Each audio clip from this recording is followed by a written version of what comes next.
Okay, so if now for most of you who have not heard about the chat GPT, it's currently available in the App Store, though it's not available in my region, but in the US, in Belgium, in many other countries it's available, but we do have the extension available. I've had a feel of it. It's very exciting, although it's incorporated in the Microsoft search engine Bing, but I've had it on my Google Chrome, and it's right here. It helps me to, it literally just does everything for me, right? Just put everything down for me, and I can make out any search I want to make out, index anything I want to do, and every grammar, every search I'm doing, and it just, you can literally ask anything and it's going to respond. You can compose both for your meals, and it's going to do that for you. I've tried it out in this. It's looking like a it's really not healthy for for learners, but well, I'm old fashioned, but this is really from blogs to comments to emails. It can just put out anything for you, and it is a masterpiece. The AI is the next thing, and but we're not talking about AI. This is not IGCSE computer science. We'll have time for that, but this is IGCSE ICT, so let's stick with that. And with that, we begin. Good evening, everyone. Wherever you're watching from, I just want to welcome you to People One revision, and yeah, we'll look at it, and we'll look at it for every question as a cultural spin, all through the videos we've been having. For every question, I get to tell you the chapter in the textbook, and we just get to explore them as much as possible. It's going to be fun. It's going to be exciting. So hang on there, right? Hang on there. All right.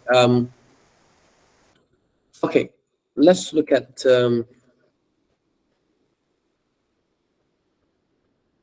question 1. For each of the different statements, pick the most appropriate network. Now that brings us to network.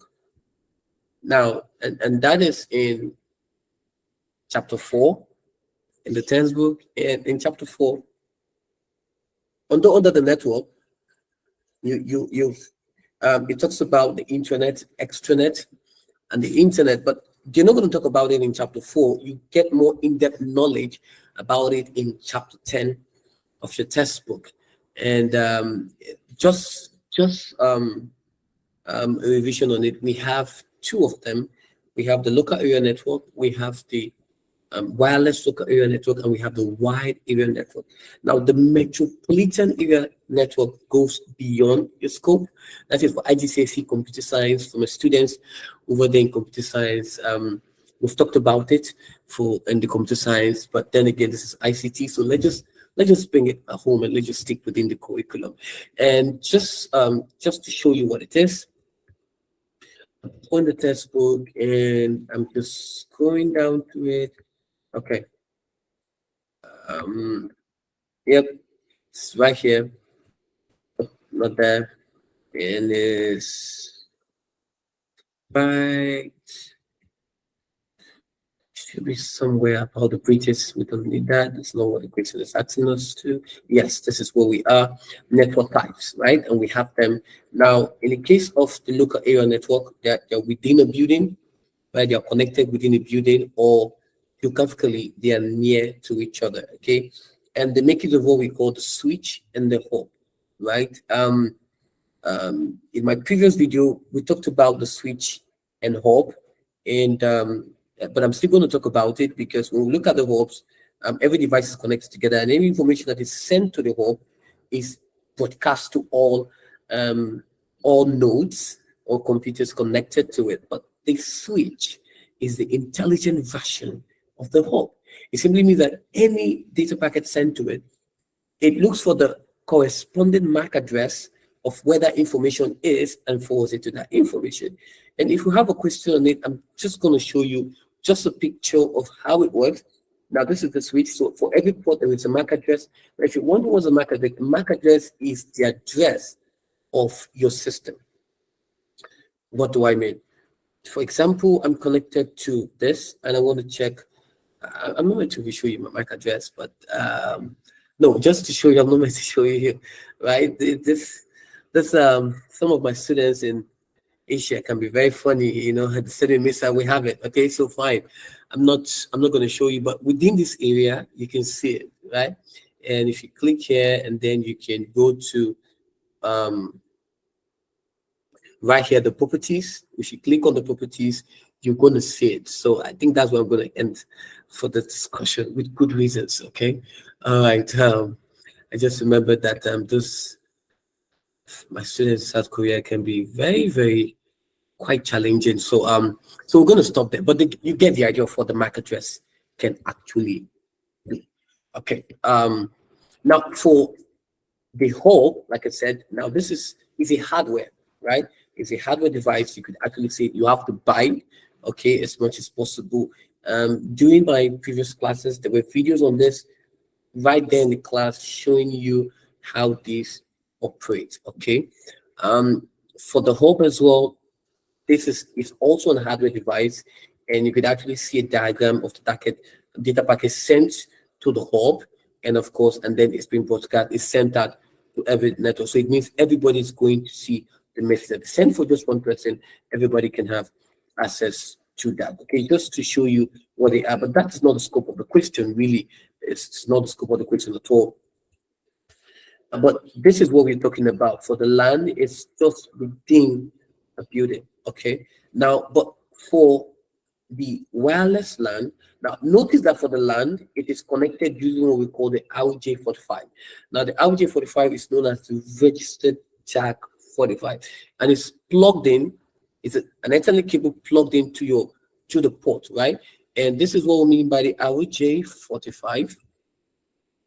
We call it RJ45 connectors, and of course, it is plugged in on the internet port, okay, on our system. Now, this is a good example of the chat GPT. You said the RJ45 connector is a standard type of physical connector of network cables. Wow, that's actually just paints it out from you all over the web. Okay, that's what they do. Now, but for the wireless, right, you don't need to use your RJ45. It makes it what we call the access point.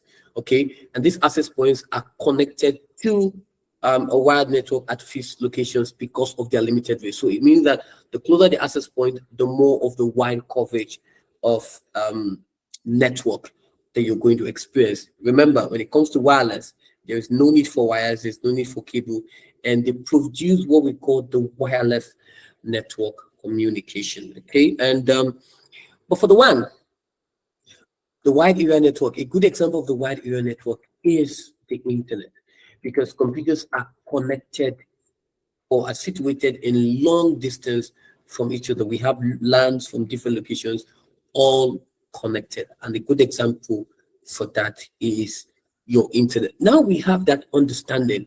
Now there's a need for us to go back to the question. Now I said a cable network used in one building, a cable network. The moment you see a cable network, obviously you start thinking of one thing, which is your local area network. The next thing is the internet is an example of this type of network. Well, I think I've just pretty much answered the question, literally, which is the wide area network, and of course several network connected using a router. Now that's a dicey question because it's very dicey because we will talk about the router. The router still is a hardware, right? So what the router does is to connect your switch or hubs, right, to an external network. And what is the external network? Internet. And a good example of internet is what? Your wide area network. So it's all linked together, you know, just piece by piece, they are just linked together. And of course, this network is connected without cables. Of course, there's no cables, there's no wire. I see wireless, okay? And this is just a direct question. It's either you're getting it or you're not. So the principle for this is very, very, very, very clear. Okay, so let's look at the second one, question 2. Now they said tick whether the following are examples of system software or the application software. So let's look at this real quick. Let's look at this. System software, application software, that is chapter 1 in the textbook, right? Talking about the main components of the computer system, or the types of computer system, the main components as the case may be, and that's chapter 1 in the textbook. And there we talk about hardware, internal, external, okay, and then we'll talk about softwares, and there are two types of software: system software and application software. And for the application software, okay, for the application software, these are programs, right, that are used to perform a specific task.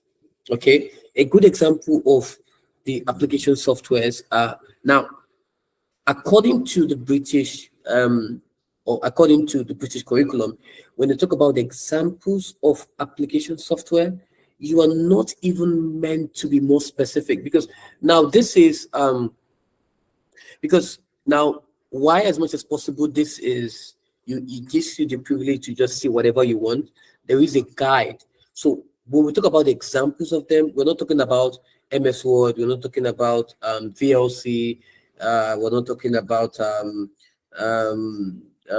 maybe PowerPoint. No, we're talking about a good example of an application. What we're bringing them into categories. Okay, we're bringing them into categories as much as possible.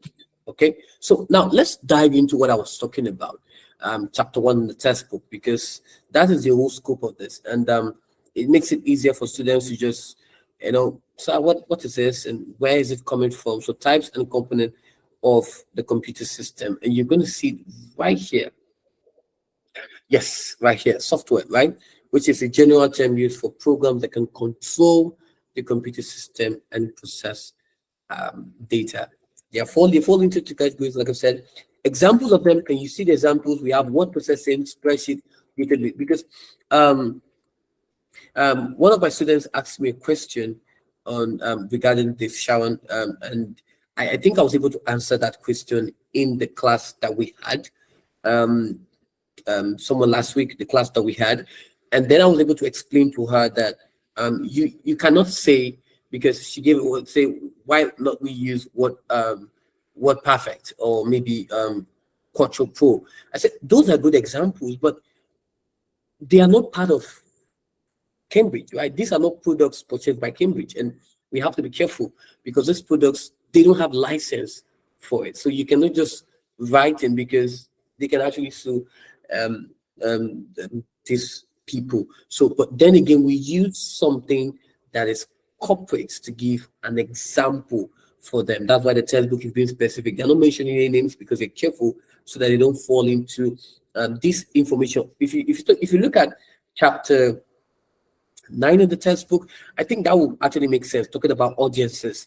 And then we'll look at the copyright legislation, and then it tells you that if you don't have any license to it, then you are not permitted to even publish it, even if you're an author. You have to obtain the right to even use it. Okay, just to make more sense as we look at it. So we look at the word processing, spreadsheets, apps and applets. Now, what are applets? Applets are small programs that enable you to perform one or two tasks. Okay, a good example are the apps you develop, okay, using Java or etc. And then your apps are your applications.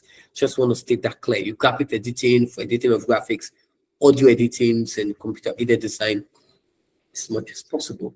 And then for softwares, right, they provide a platform to which other, as much as possible, software can run. Now, we have a good example: your compilers, your linkers, device drivers, operating system utilities. And notice that these are examples. We're not saying Windows 10, Windows 11, or we're saying Microsoft, Windows 11, Mac OS. No, we're giving the examples in categories, because they fall under it, but we're giving them in categories. Now, I think then application softwares. We've talked about the application software, we've talked about the system softwares, and now that gives us an understanding let's go back to our question and see how we can find answers to that. Okay, I've done all the talking. I'm just going to call up some few students to just help me out. Okay, say we'll talk about the compilers. Which do they fall under? Do they fall under system software? Do they fall under application software? So which do they fall under with the understanding that you've had? Okay, so I believe that the compiler falls under system software. That is very, very correct. Okay. Emanuela, what processing software? What does it fall under? It falls on the application software. Okay. Okay. And for the spreadsheet software, Ibuku, where does it fall under? Spreadsheets software falls on application software. Okay. And Mofwe, the operating system, what does it fall under?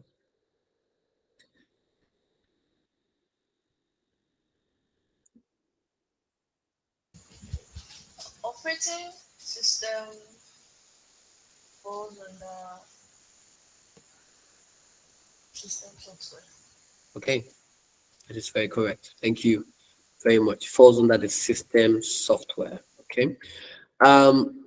Question 3, command line interface, okay, and the graphical user interface are examples of interfaces found in computer system. Now that is still chapter 1 of the textbook, okay. They're still dwelling on that, okay. 2, 3, I see what they're doing right here. It's a pattern, I get you.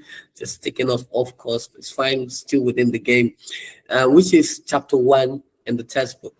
And to be more precise, it falls under the subtopic called the user interface.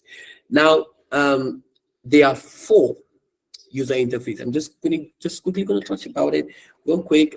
We have the command line interface. We have the graphical user interface. Okay, they are right there in the question, right? Okay, let's talk about the ones that are not there.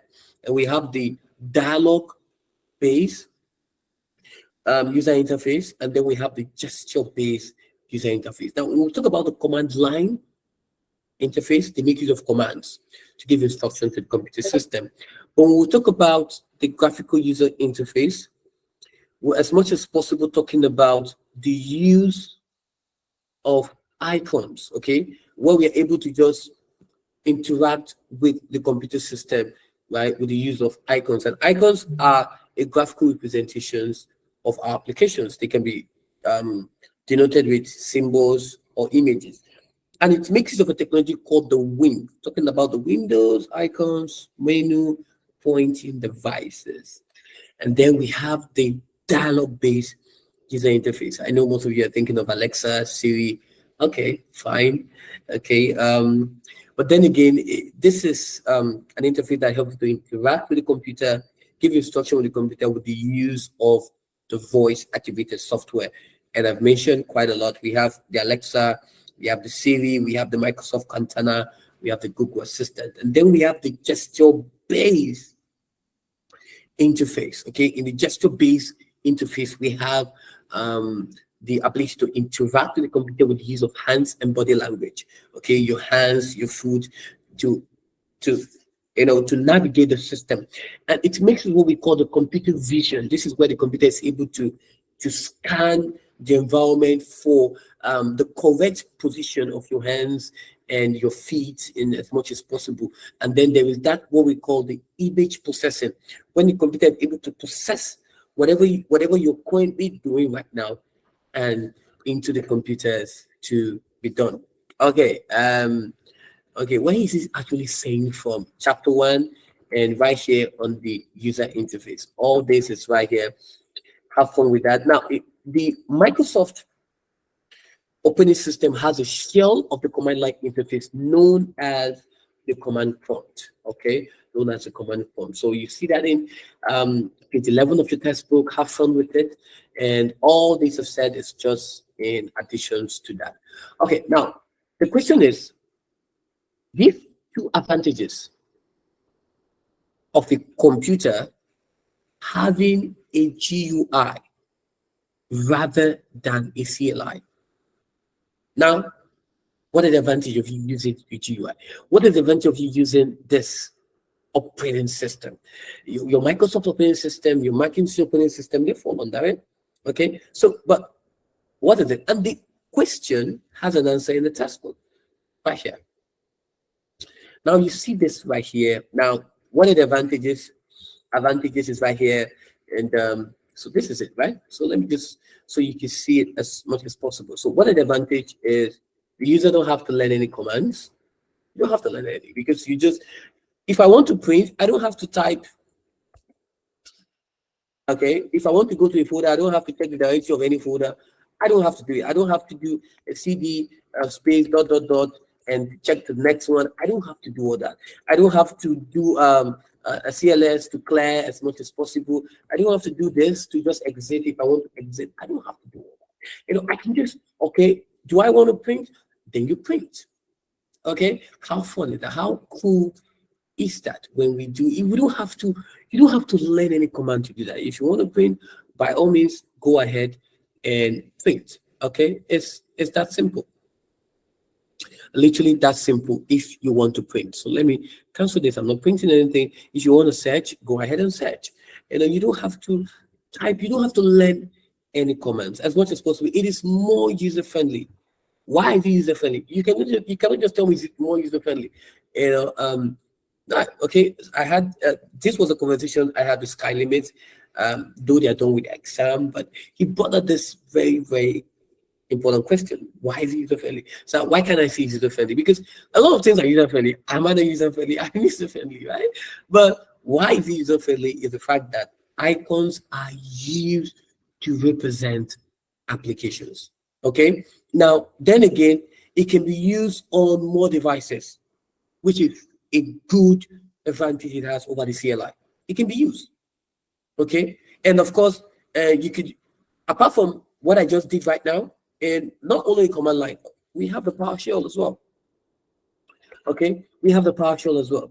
The same thing we have, the same commands that you could just do around and just navigate around. We have them for you. Either you're using as a programmer, either using a CMD or your PowerShell. Okay, they're still just the same thing. Okay, so the point of this is in the GUI, I get to make use of a mouse. Okay, I get to use a pointing device called a mouse, right? Rather than just typing in commands. Okay, which is used to click on an icon. Okay, and then there's fewer errors that can be made because in the CLI, you have to type exactly the command to perform that instruction. You have to type exactly, and when you don't do it, it's not going to work. Okay, it's not going to work. So, pretty much, I think that's what I have. I think it's more than three. So, well, okay, I think I've got more than that, right? So, just let me know in the comment section if probably you have more to what I already have. So I think I'm all dried up for that. Okay.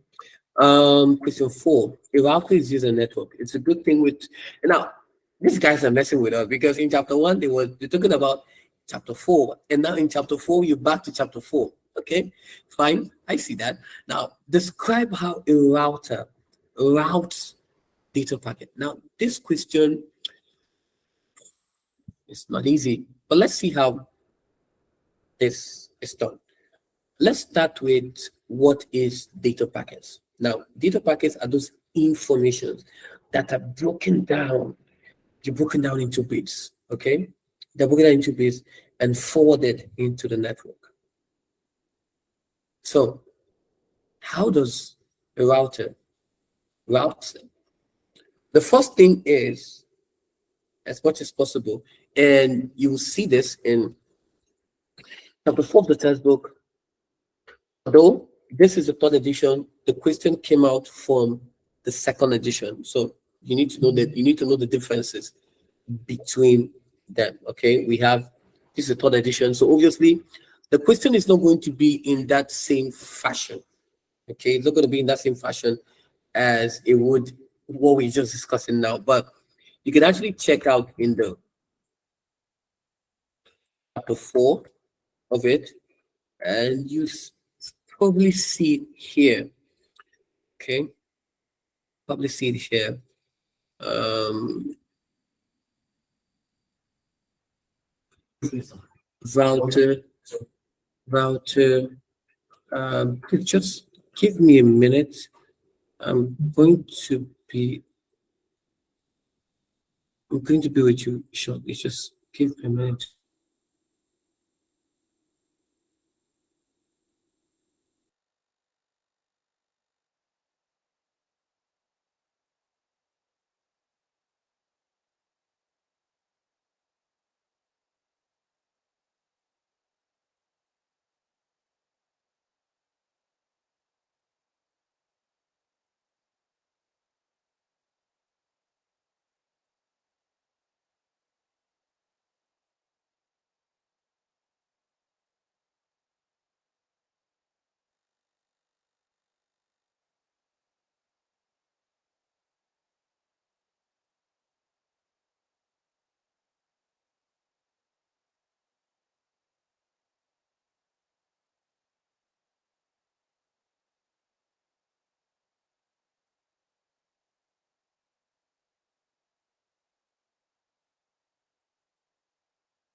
Sir, I don't think you're talking.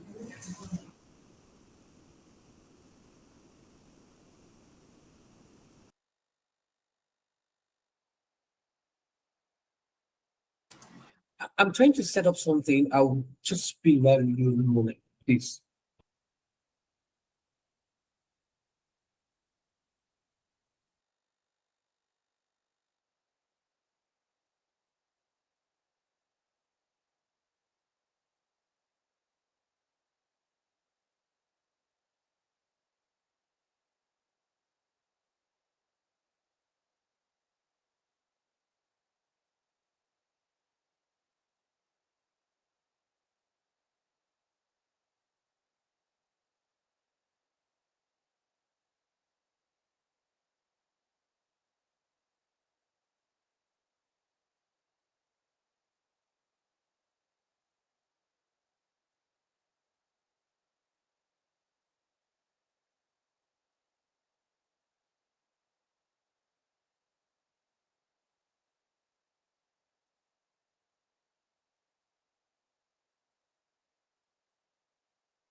Yes, we are back. Please give me a thumbs up if you can hear me. Sorry about the delay.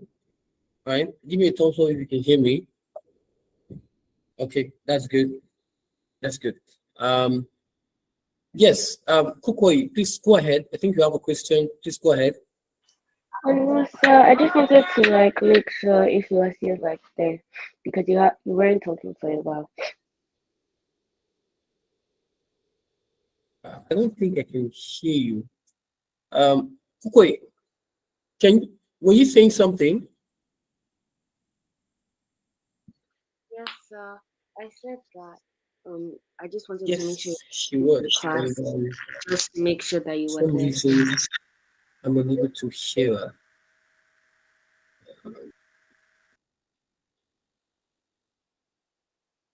Oh, okay. Yeah.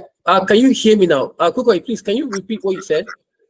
I said that I just wanted to make sure you were in class because you weren't speaking for a while. Yeah, yeah, it's fine. It's fine. All right, I have some things to just look at, but we're good now, right? We're good, so we can just go ahead, right? Yeah, we can just go ahead. Okay. Okay, so we're looking at this question right here, describing how a router can route the data package, right? And as much as possible, I wanted to show you how that can be done. I think it should be here.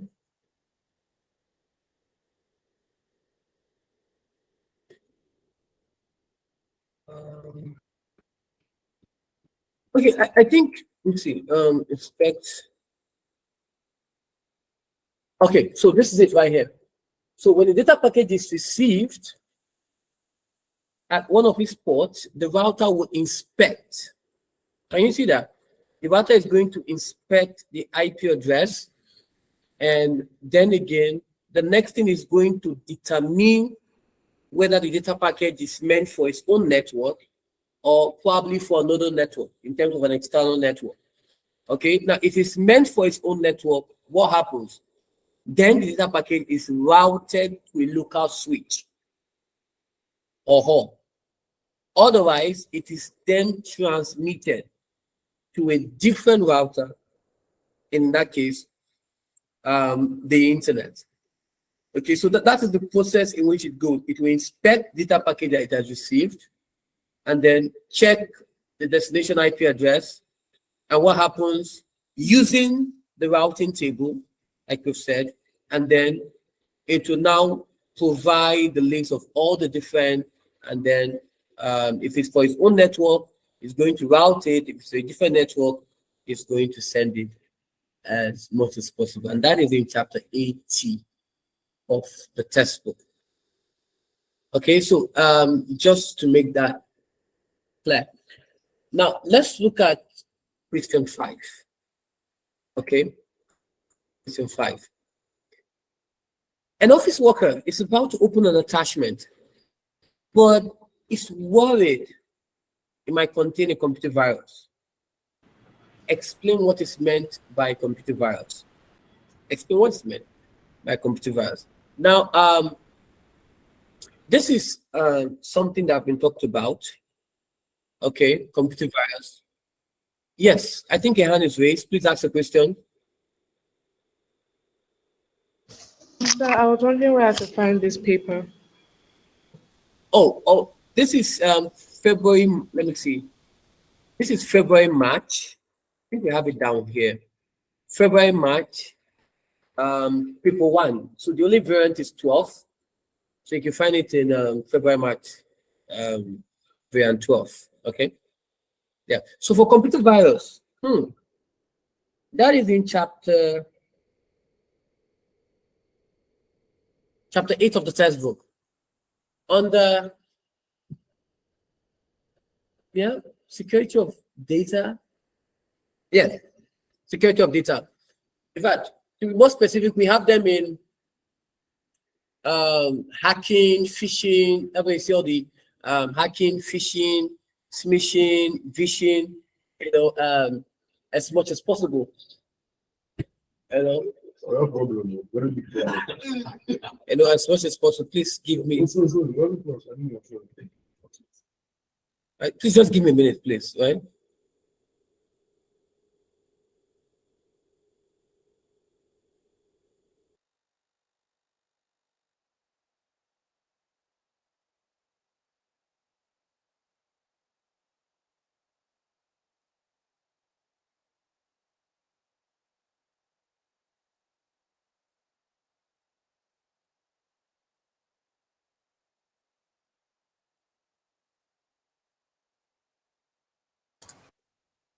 Okay.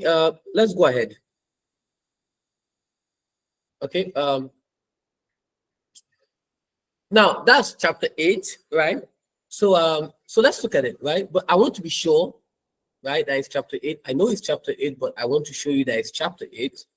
Okay. So let's look at it right here. Chapter 8, chapter 8, chapter 8, chapter 8. Safety and security. Under security of data. Okay. Okay. Nope. Still at the top of it. Should be somewhere here. Yes, I think I've seen it. Oh, yes.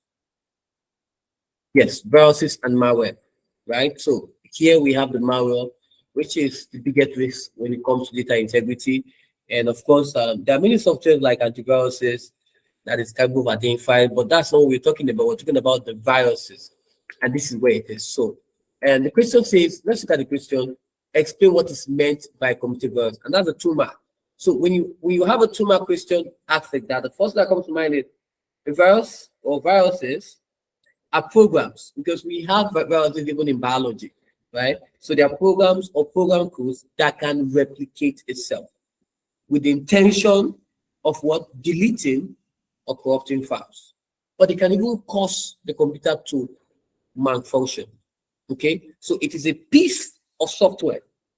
Okay, it can affect the computer, it can attach itself, and it has the ability to replicate itself. These are key things that are required. Okay, you can also note that viruses need an active host. Okay, on an active host program on the target computer or even on the operating system. And you see that in chapter 203 in the textbook. Okay. Now let's go to question 6. We have 13 pages to go. Okay. Circle 3 items which are used as output devices. Circle 3 items which are used as output devices.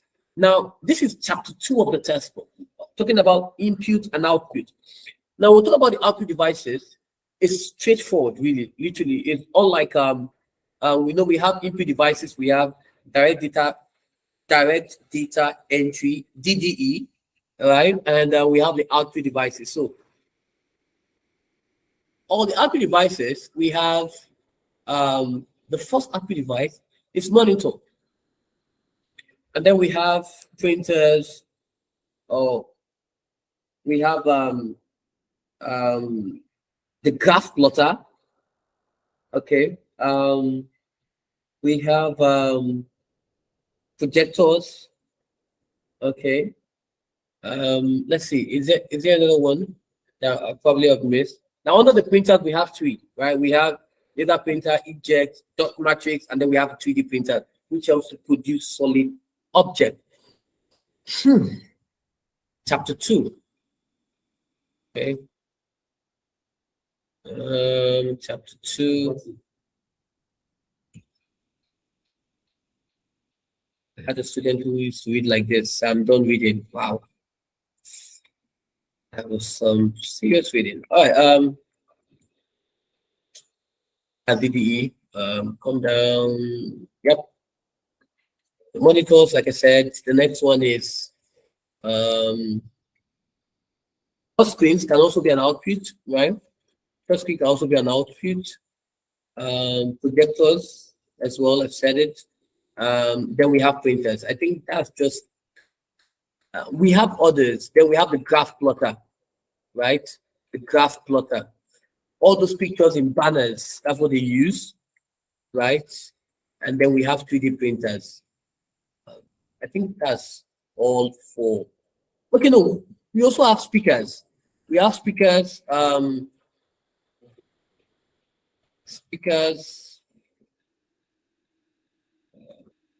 we have actuators, right?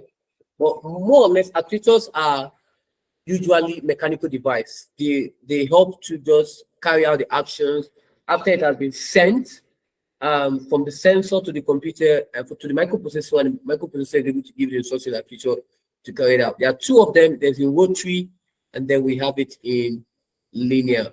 I think that's all, right? So with that understanding, what we have seen, so how can we circle out the three items which are the output devices? I'm going to call out some students to actually help me out. Amazing. This which one of them is an output device?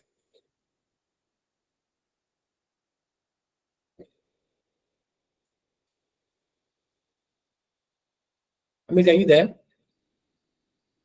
Yes, sir. A buzzer is an output device. Is that? A buzzer, sir. Yes, a buzzer. A buzzer is an output device. Although you see a buzzer in the second edition of the textbook, right? I think I have it here. Where is my second edition? Okay. Second edition. Chapter 2. Yes. These are input devices. Give me output devices.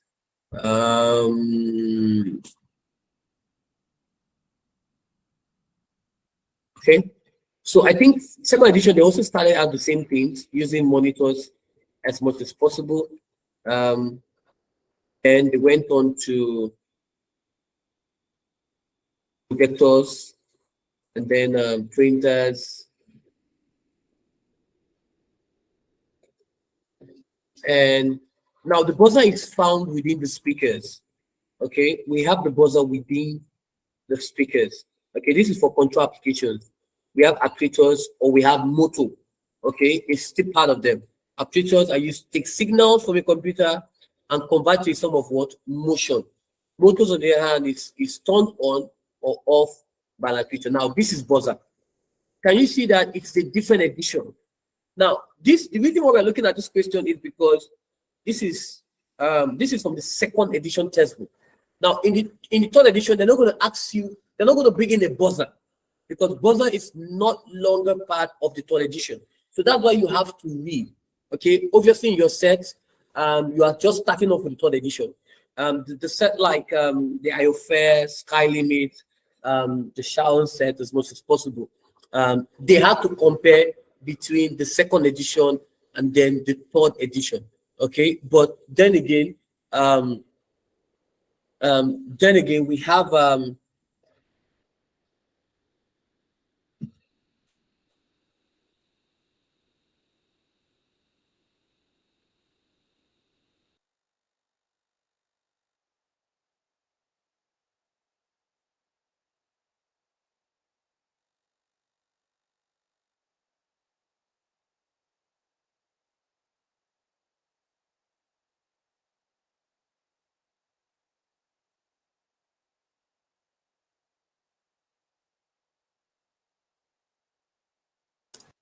turn off your video, please.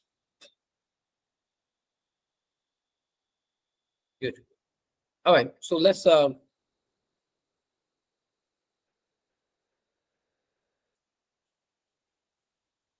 let's go ahead. So buttons are used to be, they are switched on and off by an operator. Right? What are they using? They're using cookers, a microwave oven to tell the operators when the cooking process is complete. So go with that sound, or that sound, right? To just let you know that it's ready. Or then it's using burglar alarm to warn off intruders. Okay. We also have like lights, We also have like heaters. So all these are in control applications. Okay. All right. Okay. So that's for buzzer.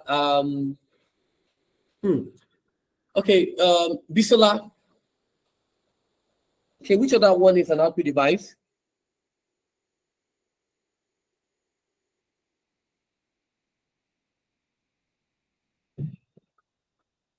Is Bisola there?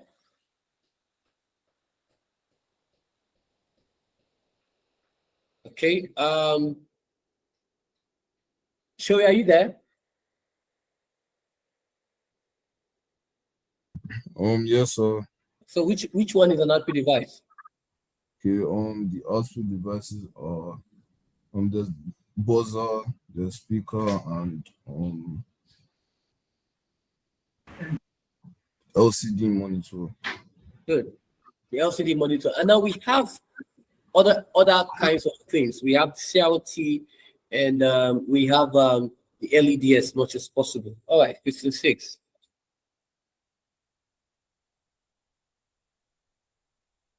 Now, the Tower Tea company supplies tea to its customers. The company has created a spreadsheet to help its sales team to keep track of its order. The spreadsheet has two worksheets. Name. Now, what are worksheets? Worksheets are collections of sales, and the workbooks are collections of worksheets. Now, these go beyond what we're talking about. Now, normally I will skip this because I've not taught you this, but because of other students as well, I'm just going to talk about it, right? So in the worksheet, we have two: name, product, and of course, others. Okay. Now, part of the spreadsheet is shown below. All prices and cost are displayed in what? The India rupee. Okay, rupees. Okay, so the worksheet is, we have the worksheet for products, and then we have the worksheet for others. Now, what do I mean by this? Now,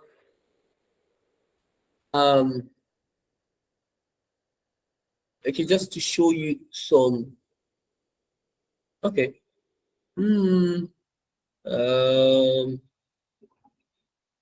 think I downloaded one of them. Okay, what do I do? Okay, let me see if I can get let me see, do I have this? Just to show you what the worksheet is. So I just have, okay, I have two worksheets. Now these are our markings as much as possible by every examiner marking a student script. And this is how we standardize them. I have mine there as well. So each of them now is a worksheet, right? So we have paper one, we have paper two, we have paper three. So we have paper one as a worksheet, we have paper two as a worksheet, we have paper three as a worksheet. Okay, just to bring that to speed. Now let's go ahead. Now, so we have the worksheet for product, we have T code, product name, and price per unit per one, right? Now, for the others, the T code is there, quantity ordered, and then we have cost. Now, as a salesman needs to create a formula to replace in cell D2 in the other worksheet that finds the price per unit of the tea, multiplies it by the quantity ordered, and then displays the result. Write a formula that needs to be entered in cell D2. Okay, in D2. This formula would then be replicated down to what? To cell D9. And it's 8 marks. Now, I like, one of the things my students like about theory questions is the practical, because the practical is what you do. And then they ask you to put it down, and it's so easy. Okay, so the first thing you're going to do is this. Now, let's look at it. How do we represent this? Okay, so I'm just going to use my typing right here. Let's see how we can just bring, answers to this. Okay, so I have, this is for D2. It's going to be here, right? So I have, let me start with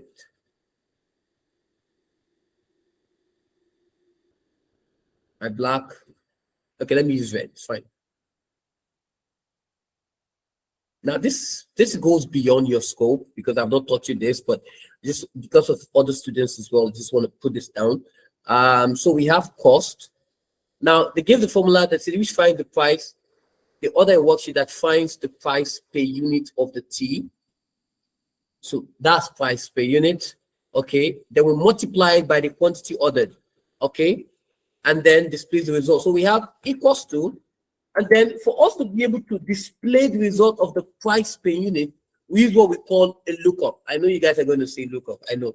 Yes, I know. Okay. Okay. So what kind of lookup are you using? I know most of you will be saying X lookup. I've taught you X lookup. You know how easy X lookup is, but let's not forget about VLOOKUP. Literally, let's not forget about VLOOKUP because then again, for learners here who don't know what VLOOKUP is, it means vertical lookup. Like you are simply looking up a range of values from another worksheet. So we have them in vertical when the headers are at the top, and then we have it in horizontal when the headers are in the row. Vertical when the headers are in the column, horizontal when the headers are in the row. Okay, but the SLOOKUP is where it's an extension of both vertical and horizontal. The limit of SLOOKUP, it has literally, I think I was able to teach you guys about the various segments of the SLOOKUP. Okay, so yes, so let's use the VLOOKUP, okay, because we have learners right here who are just getting used. What is this man even saying? Okay, so the first thing we'll do is the VLOOKUP, which is our vertical lookup. Okay, and then we're going to look up. Now in the lookup, we have the following. We have the lookup value. So in this case, what's the lookup value? The lookup value is price. Okay, the lookup value is, let's look at it. Now, to get the lookup value, we're going to look for the column that is in both of them, kind of like a relationship. Okay, so I see a T code here and a T code here. So obviously my lookup value is going to be for B2, right? Because this is my lookup value. And then we have two kinds of cell referencing. We have the absolute and relative cell referencing. I know, just break down on it for my learners here. We're going to look at it when we get to 11, so it's fine. Okay, so then again, we have the next one is, okay, the range of it. Okay, what is the range? Now the range for this right here is going to be the price, okay, which is from A2 to what? Now for vertical lookup, it goes from left to right, okay, left to right. I know you know this, but I'm just saying it. I know you do. So left to right, okay. But then again, the horizontal is usually an increment of +1. Okay, so you need to know the difference on that. Okay, and that means it's going like this. Okay, you're moving it like this, but for vertical, you're going up to down. So we have A2 to what? A2 to C11. Okay, A2 to C11.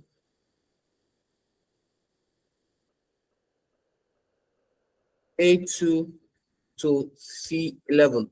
Okay, yes. Now you have the option of making a relative or an absolute, but normally we know VLOOKUP, right? So VLOOKUP is like absolute. So I'm going to lock it in. I'm going to lock it in. Locked, locked, locked, locked. Okay, so I've locked it in. And the only sort of relocking it, you know, right? So that during the course of replication, the values stay the same. Okay, but we can leave it in absolute, it's fine, but I want to lock it in. And then the next one is we have the lookup value, and then we have the cell range, and then what the next thing we're going to have is the column index. What is the what index are we looking at? In this case, we're looking at what? Column 1. Sorry, let's look at this.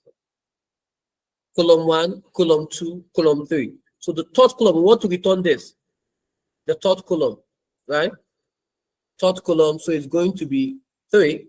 And we want what? An exact match. Okay, so it's going to be either false or 0. Okay, yeah. And once we have done this, and multiply by what? The quantity order. So it's going to be multiplied by what? C2. Because we want to multiply the price per unit over what? The quantity ordered. Okay, so now I have a task for you, right? Real quick, you can just pause this video. If you're watching this, pause the video and tell me how we can use the X lookup in solving this. Okay, your countdown starts now. Okay, let's go on. Okay, so we have this, and once we are done with this, then we can now replicate all this as much as possible down to it. Okay, quite simple, right? Yeah, I think I know most of you are saying this is like the simplest question ever. Yes, it's usually like that, right? Practical questions are usually quite simple. Okay, so we have this, and then we can replicate this on this. Now, notice very much that this is 8 marks. So once you replicate this, you have literally all the marks right here as much as possible. Okay, so let's not dwell on this for too long. And that's like a bonus mark. This was just like a bonus 8 marks for you guys. Okay, they are not done. They still want to give you guys some marks. The salesman has created a new worksheet. Now, how do you create a new worksheet? To create a new worksheet is quite simple. Click on plus. Okay, on the plus here. Okay, let me enable editing. Enable editing, and then I can just click on the plus, and then I've created a new worksheet. Okay, and maybe I can call this, I right click on it, rename it, and then call it paper 4. Okay, and then again, I can add colors to it. I know you guys know this, right? Just let me put red. I like red. It's fine. Okay, and then we have this. Oh, we don't have another red. Okay, so we have this, right? For chapter, just that's how we do it, right? Okay, so the next one is although you can also do it on the tab. I know most of you say, well, sir, you can also do it on the menu tabs as well. You can also do that. You can add a worksheet to that. Okay, so whichever one is fine. This is just a shortcut. So it has created a new worksheet called receipt, which automatically produce a receipt for each other. So we have the worksheet receipt, okay, and we have the other. Now explain how we could format the cost column. Okay, there's a cost column right here to display the values in the rubies. Okay, in the rubies as shown. Okay, I don't want to be all dicey and stuff, but I think, can I copy this? Let's do some work. Oh boy, can't copy this so bad. Okay, maybe I can copy this.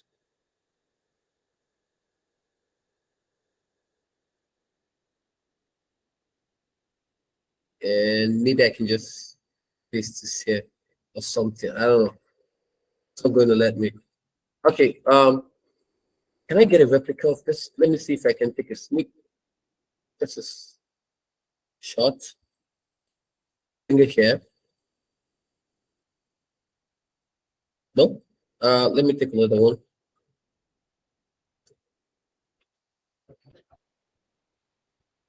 Let's. Okay, so we have this, right? So let me just put the cost here, right? Just for practice. Okay. Okay, fine. I'm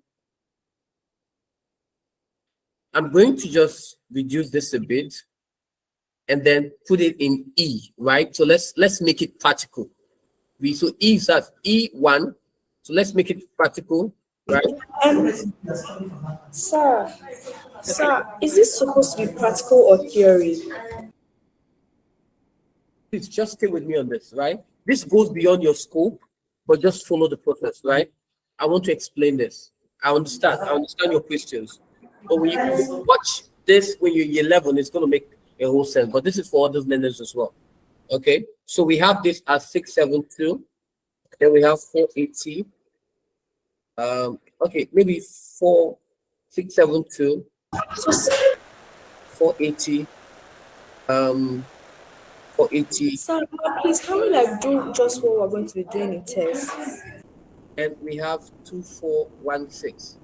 Okay, so let's say this is the total. just want to put this for the total. Okay, and maybe this is the cost, right? So the question now is, let's go back to the question and says, explain how it could format the cost column, which is in column E, and I've made a replica of that to display the values in ING rubies. So how do we do this? Now to do this, what you're going to do is this. Okay, I'm going to highlight. Yes, right? I will highlight this, including the total, right? I'm going to highlight this. The next thing I'm going to go to is right here under the dialog box, or what we call the currency. So I'm going to click on this, and then I'm going to click on currency. And then I can now choose where the symbols I want to use. In this case, is in the rupees, right? I for in the rupees. In the rupees. India rupees. Faye, please, can you just help me mute? So,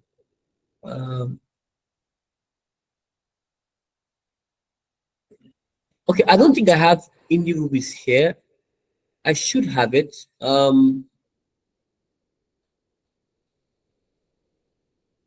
Yes, I do have it. So it's called Hindi, right? Hindi.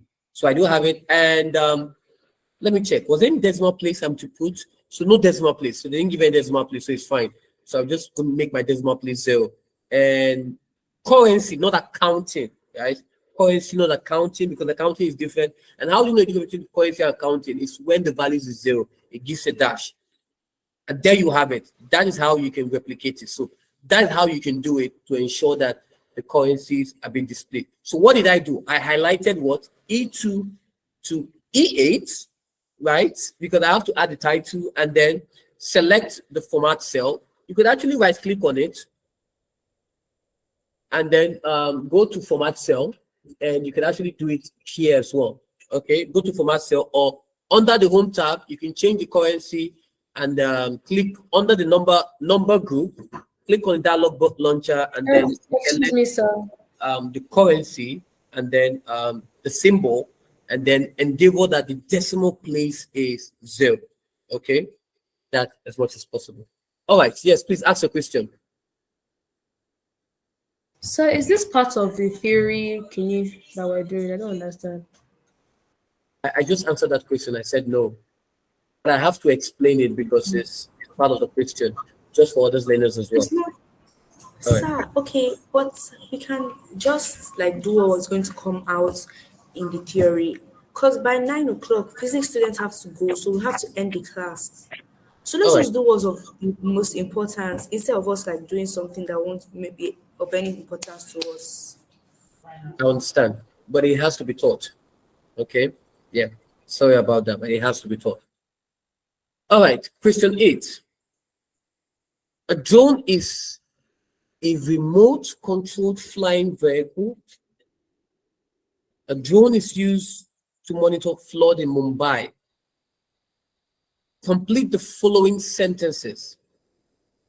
Use the most appropriate words from the list below. A drone is a remote controlled flying vehicle.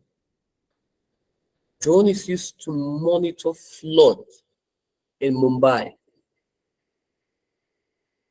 Chapter 6, ICT application. Which of the application? I think it's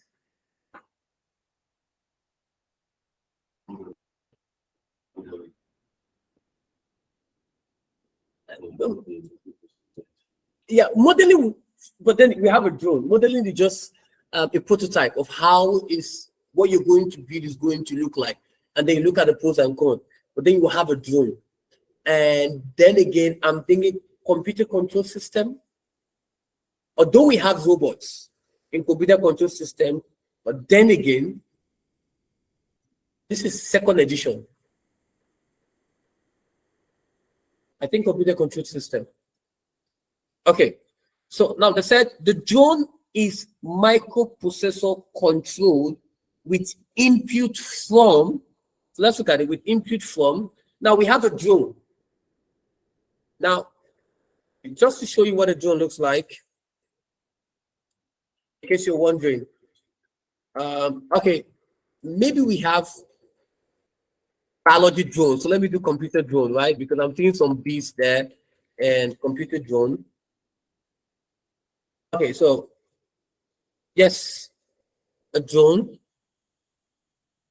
Let's look at some images of how the drone works. Good.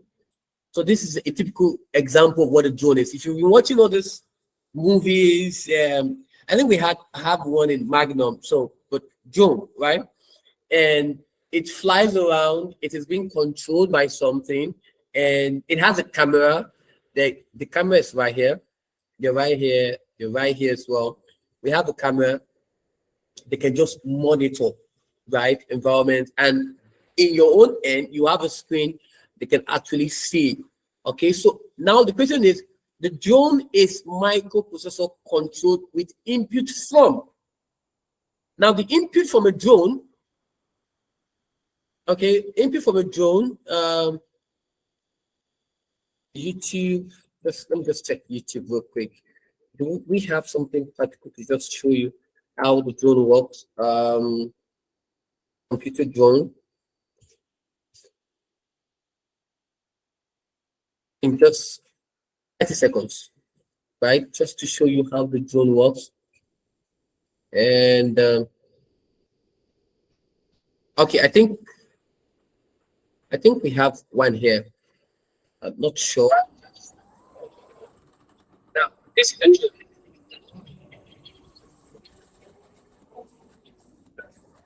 okay, good. So we have it. You can see that somebody was actually controlling the drone. And also we have different kinds of drones, okay? Different kinds of drones. So a drone with input from the options there, input. So what can do the input for us? Yeah, joystick. Yeah, a joystick. Okay.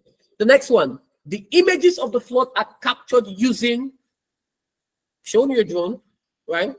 And so, Faye, what do you think the images of the flood are captured using? What do you think it's using? I think it's using a video camera. Simple, a video camera, right? Now, the images sent from the drone are now displayed on what? A monitor. Now, the user is able to now see the imagery of what is being displayed. Okay? Yes. Well, that was quite easy. Thanks, goodness. Name three advantages of using a drone to monitor the flood rather than collecting data manually. Now, this is ICT application, right? What are the advantages? Now, for one, a drone can go to places people cannot. Okay? People use it for surveillances, right? You could literally use it to view areas that you cannot even go.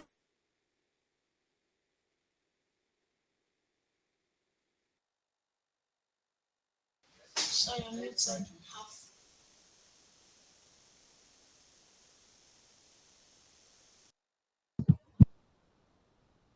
Sorry, I'm muted.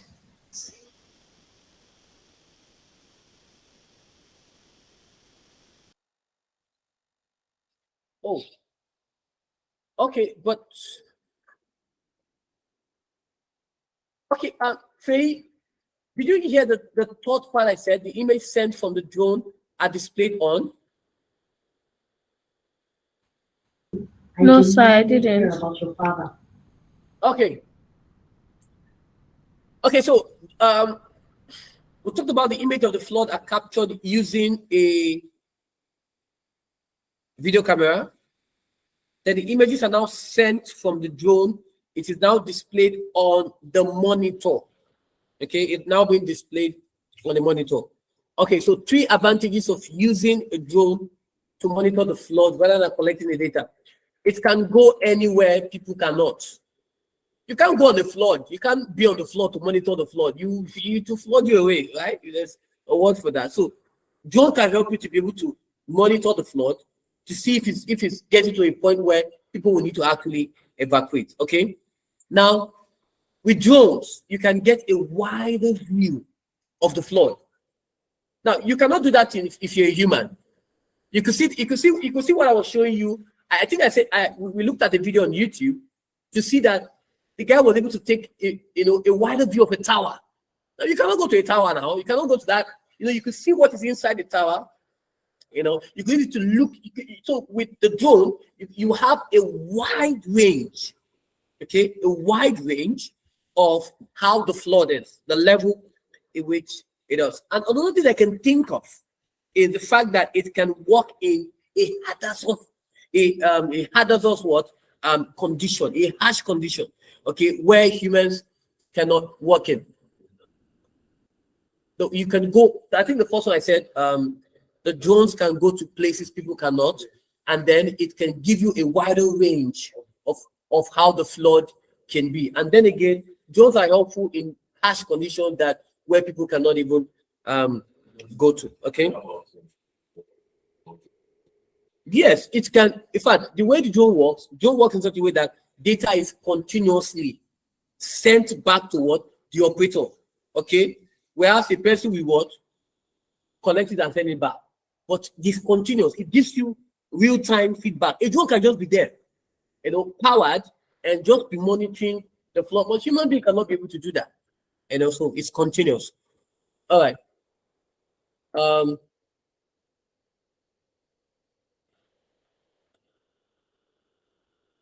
Adha, I'm sorry if I'm not pronouncing this name well.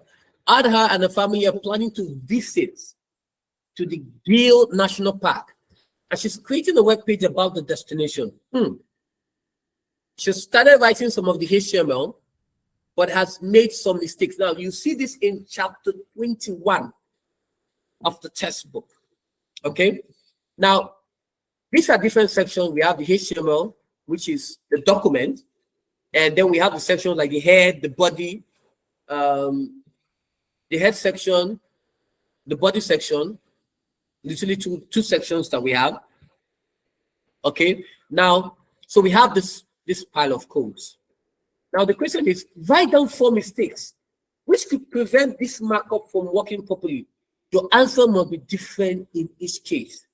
Now let's look at what error. Let's start with the first one. Okay, notice some. Now I'm going to use okay, maybe a highlighter. Yes, to just highlight it. Now, for head sections, we have title, scripting. I know scripting falls under behavioral content. Yes, talking about the web layer development. We have content, behavioral, presentation, right? I know. We also have the meta tags. You fall under there. The styles. You follow under there. But I'm seeing title, and title is off base here. So I think this is not going to work. I've noticed 1, 3 to go. Let's go. Now we have tables, right? Now for tables, now under the tables, we have tables, table rows, table data. Okay. So let's look at the next one that would not probably work. Okay. Now let's look at the next one. Okay, let me use this to just, oh boy. Not clean this so I don't make, okay, let me check this so I can just move it. T-body.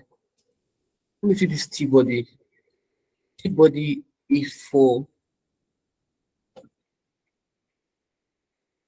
okay.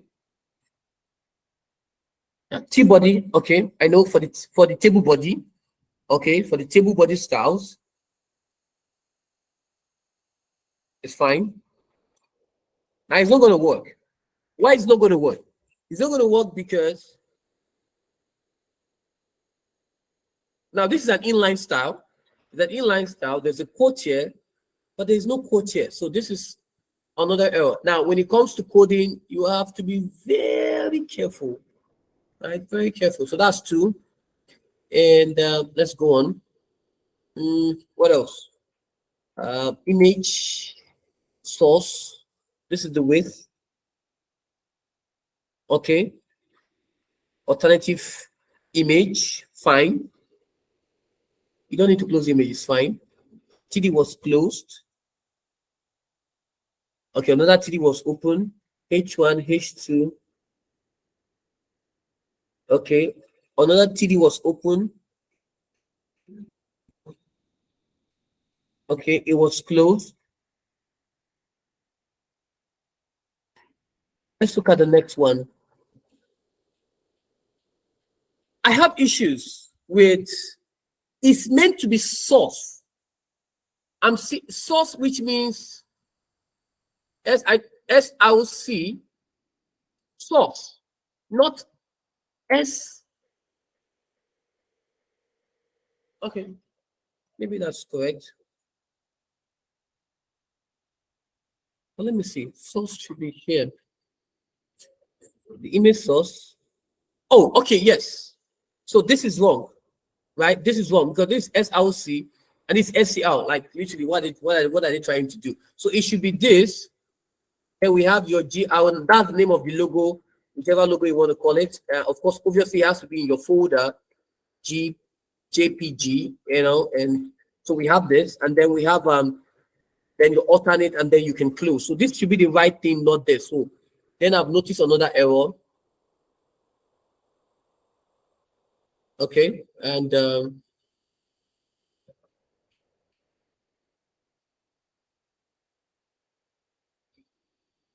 body. I have issues with the body because now in the body, notice that the body is here, but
Okay, maybe you just okay, we're 7 of 16. Okay, guys. Okay, let's look at the next one before I pass this information. Now, I want to look at now. Notice something. Table was created, but there is no closing tag for the table. Whenever you open your tag, you have to close your tag. So I have to close this. So that's 4. Phew, so it's not easy, right? You have to be very, very precise on what to do. Okay, so these are the mistakes I've noticed, and you have to write them as well. Okay, question 10. Before I pass my information, question 10. An electric bus system is being considered for New Delhi. Passengers will use smart cards to travel on the bus. They will have to add money to their smart cards before they can travel. What is a good example of a smart card? A good example of the smart card is your magnetic stripe. Okay, that's a smart card. Okay, and so they will have they will have to add money to their smart cards. Your chip and pin reader is also a smart card. Okay, compare and construct. Now, what I'm talking about is not far-fetched from the truth. You will see this in chapter 2 of your textbook, direct data entry.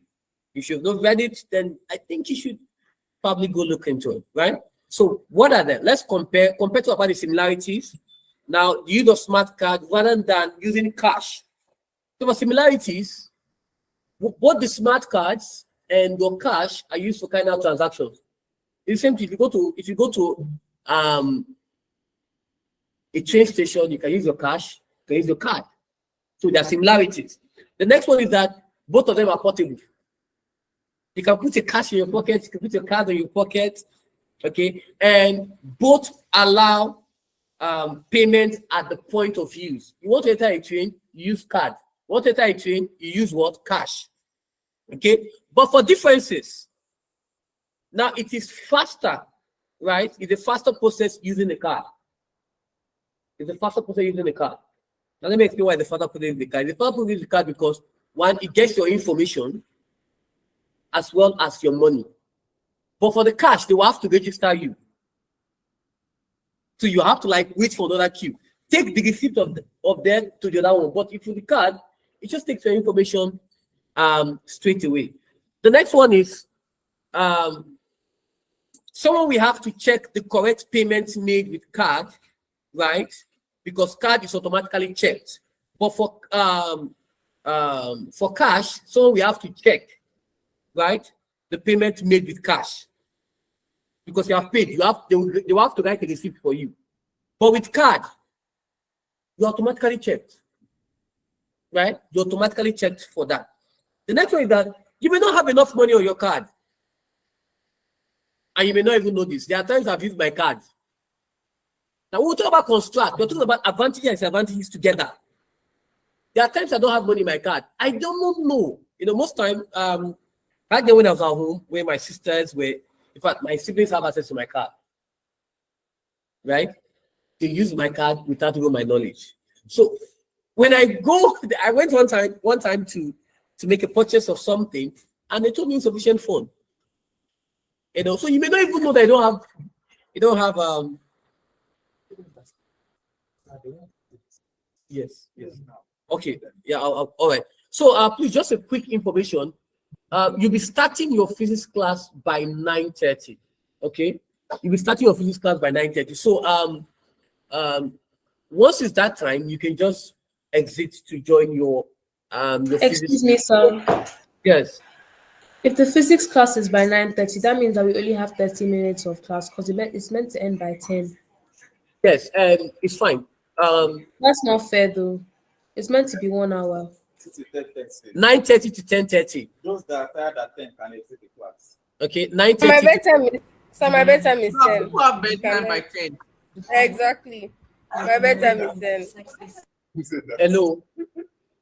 This instruction is coming from your teacher.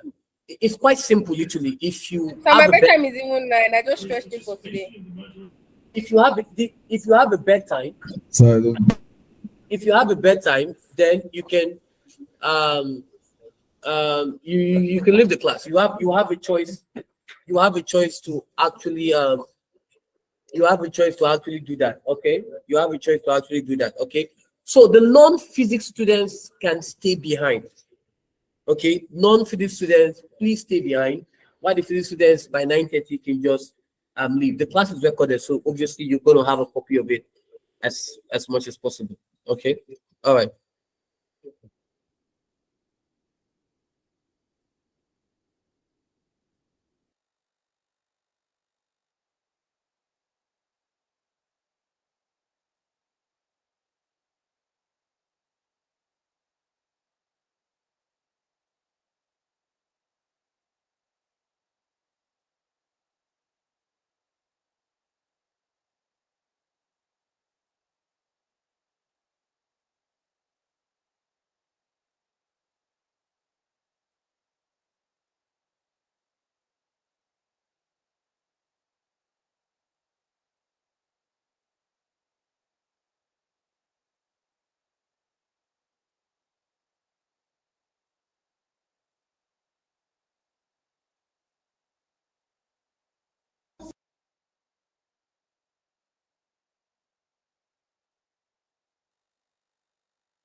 It's class over.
Okay, so let's continue, right? So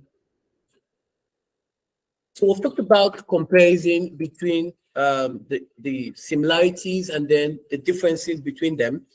Another difference is a card can be blocked when it's stolen. Well, you cannot block your cash. Okay, there's a word like that. If it's gone, Otilo, right? Another thing is for cards. Sorry, excuse me, sir. Yeah, Did you say that physics students can leave now, or do we have to wait till 9:30? wait till 9:30. Okay. Another thing is when the money has run out on the card, it cannot be used until it is topped up. It cannot be used, right? You can't use the card. There's no money. You have to top it up. Okay. Another thing is that there is more security in place if the card is stolen than your cash. So if your card is stolen, you can put the securities that have been put in place in your card. Okay. Another thing about disadvantages of card is that it's more likely to have cash in the pocket because network and all these things can actually affect. There are times you have been stranded. I have money in my account, I cannot even use it. Right? These are the realities that we have. As much as possible, we have to look at. Okay. Of course, there is no physical cash with a card, so there's that less chance of any stealing by anybody. Okay. All right. I think I've said enough. The second part of the question is the new electric bus system will help to reduce rather the air pollution in the city. sensors are used in the system. Okay, sensors are used in the system. Sensors. Chapter 2 in the textbook, right? You see it in chapter 2 of the textbook, and I think it's the last part of input device. Sensors are usually input device. You understand sensors, we'll talk about analog data and digital data. Okay, now analog, digital data are discrete. Analog measure the physical environment. So sensor helps to measure the physical environment and send those information to the computer. This is usually done with what we call the ADC, talking about the analog digital converter, and the DAC over digital analog one converter. So name a sensor that could be used to detect high level of air pollution. We have the following kinds of sensors. We have light sensor, heat sensor, temperature sensor, okay, what is that sensor? PA sensor, okay, let me check the textbook, right? I think there are about 7 of them. You see it here in chapter 2. Nope, right here. Yes, this is it. Which I didn't mention? I didn't mention humidity and sound. Those are the 2 things I didn't mention: humidity and sound. At least I tried now. Right? Okay. All right. So name a sensor that can be used to detect high level of air pollution. So there's a high level of air pollution. Now, note this is second edition. Now, in second edition, there were more sensors added, but in third edition, some sensors were removed. So I'm going to mention the ones that has both for second and third. PA sensor. Okay, we have the light sensor. But for second edition, we have carbon dioxide, CO2, carbon dioxide sensor, and then we have there's one. We have one nitrogen oxide sensor, right? So you and the chemistry people should know. Read it up for chemistry. Nitrogen oxide, read it up, right? Right? Or the pH. This is literally in chemistry anyway, right? So just ICT covers everything. So just for the chemistry students, please enlighten the non-chemistry students on what I've just said, right? All right. The sensor monitors the air pollution. When the air pollution reaches a certain limit, now that sensor, a message is displayed on the street sign in the city to warn pedestrians and road users. Describe the computer processing involved in this system. I think it's a 6-month, okay, format. Now, what is the process? The first one is the microprocessor stores a preset value. What are those preset values? For example, if we have what we call a computer control system, now this brings more memory because this is now chapter 5. Okay, chapter 6, chapter 5, in between. Now, the microprocessor has, now we'll talk about microprocessors. Now, microprocessors go in for air conditioning and heating, central heating, your micro oven, etc., etc. They all have a preset values or stored values. Now, what happens is that the data from the sensor is now compared. Now, what are those preset values? When it gets to a certain level, okay, please notify the pedestrians they are not to come in contact of this. Now, if the reading is higher, if the reading is now higher, right, than the preset value, what happens? The microprocessor will now send a signal to the street sign. Now, please don't pass this area, this is the restricted area. This is not suitable for humans. But if the reading is lower, then nothing is displayed. No warning is given. As simple as that. This is the same process that you have to follow, even in central heating system and proximity sensor within automated autonomous cars, and even autonomous cars as well. Because this question, they normally come in day out. They use this to always scare children, scare the learners. But then again, if you know the step, it's just like in mathematics. If you know the step of the way it follows, you have a hang of it.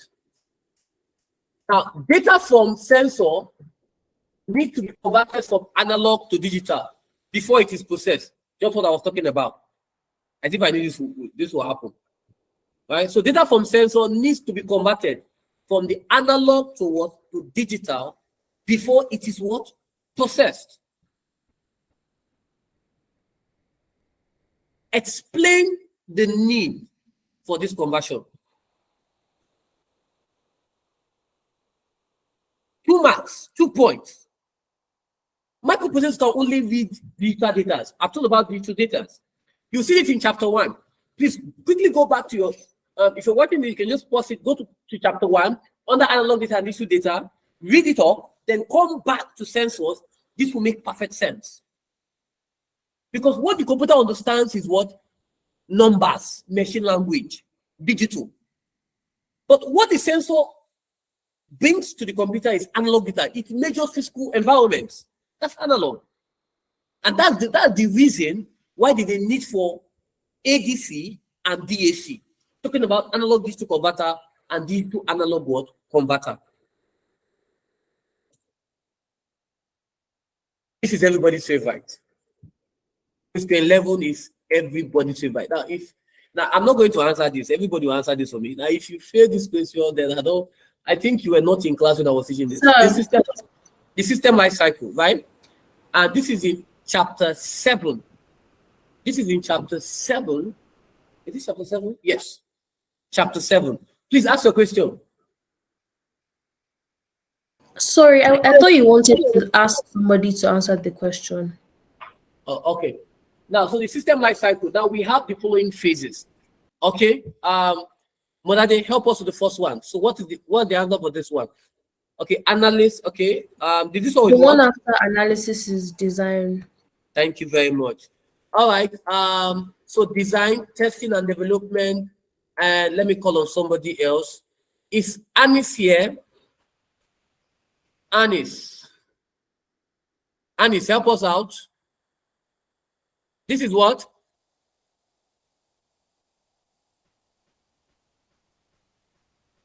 Anis. I think we're having a network end from his side. I think we're having a network, probably network glitch. Okay, so to try to connect and just get back to us. Paul, yes, the next one is what? Yeah? Okay, like the rest of the classes. Okay. So what is here?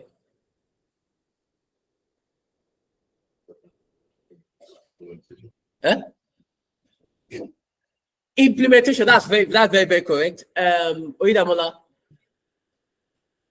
Documentation. So let's call the next person to just help us round it off. Tokemi. So what's the last one?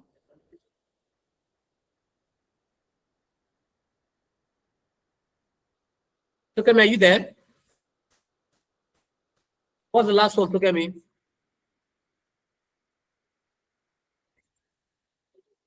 Tokemi, are you there? I think we've lost her.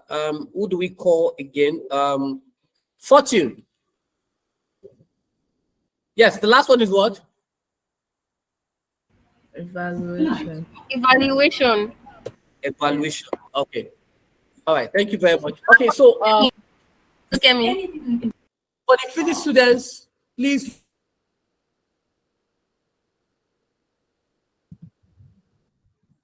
So you're muted. So you're muted. So you're muted.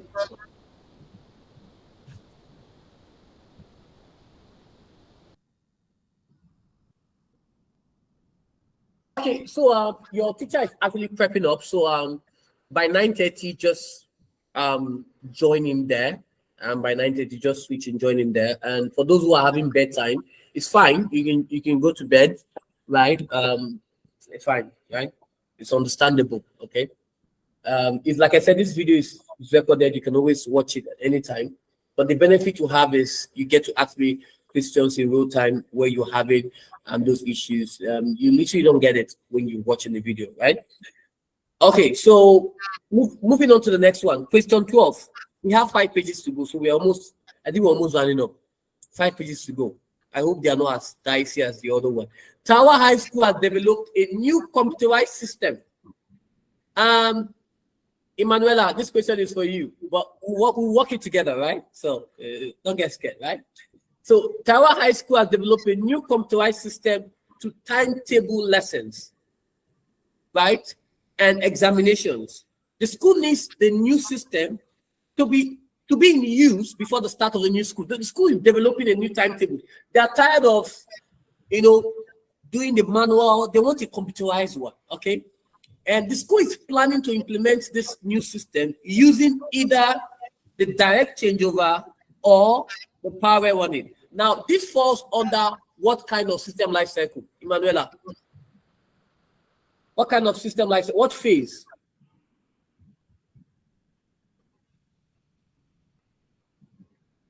Emanuela, are you there?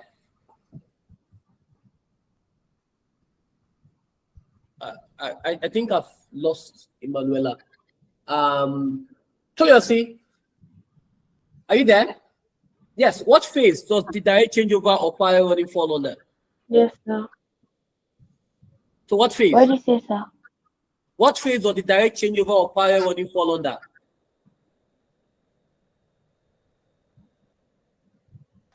What I don't phase understand is? what you mean. Sorry, What my internet phase? has been messing up. You said? My internet has been messing up. Implementation stage. Yes, implementation stage, right? So now the question is, discuss the advantages and disadvantages of using direct changeover compared with parallel running as a method of implementing the system. Now, in your answer, name the method you would use, giving reasons for your choice. Feitolua, how do you answer this? This is 8 marks. Okay, so like, should I answer it or how I would answer it? Then let's hear from you. Okay, to answer it, I would list like some advantages and disadvantages of using direct changeover. Then I'll now mention what method I will use for the school system, and like I'll give my reason for it. Okay, so what are the advantages of you using direct changeover? Okay, direct changeover is will be able to fully implement, like you see the immediate results of this new system that you're trying to implement. Should I list more? Oh, that's fine. That's fine. I'm okay with that.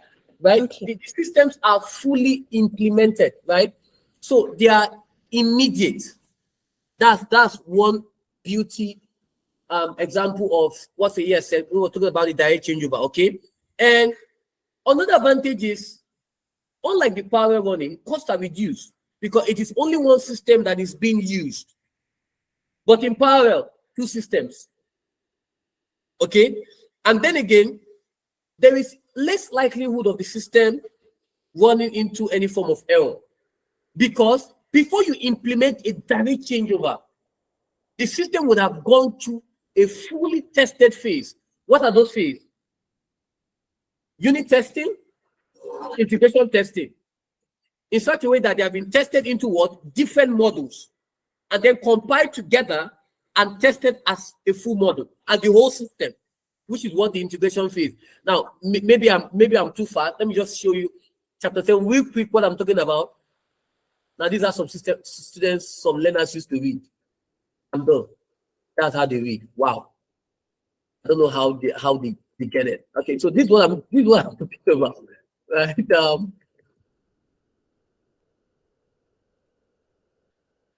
Maybe I'm too fast. Yes, this is it here, right here. So now you can see that their models, right? They have been tested individually and then compiled together, right? Compiled together and then tested. So there's that less likelihood that the system is going to encounter any form of bugs, okay, which is very good. Now, another advantage is that the data only needs to be entered into what? The new system.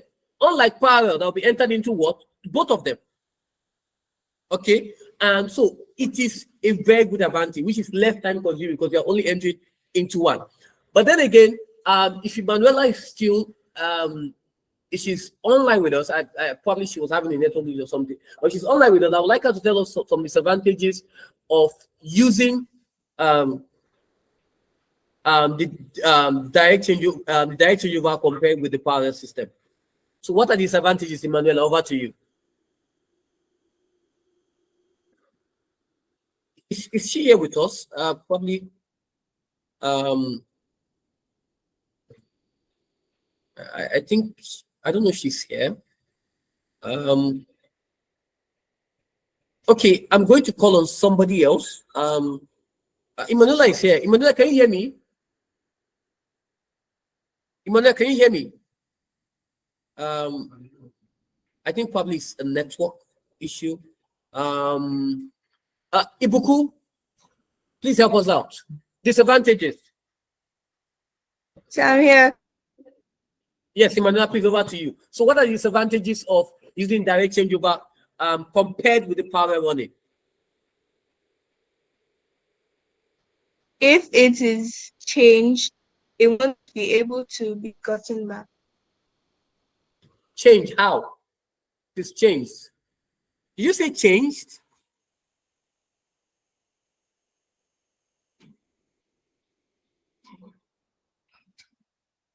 I think our network is having some glitch.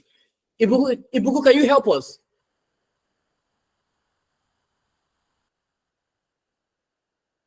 Okay, I think we're having some network issues. Okay, over here in the floor, can you help us?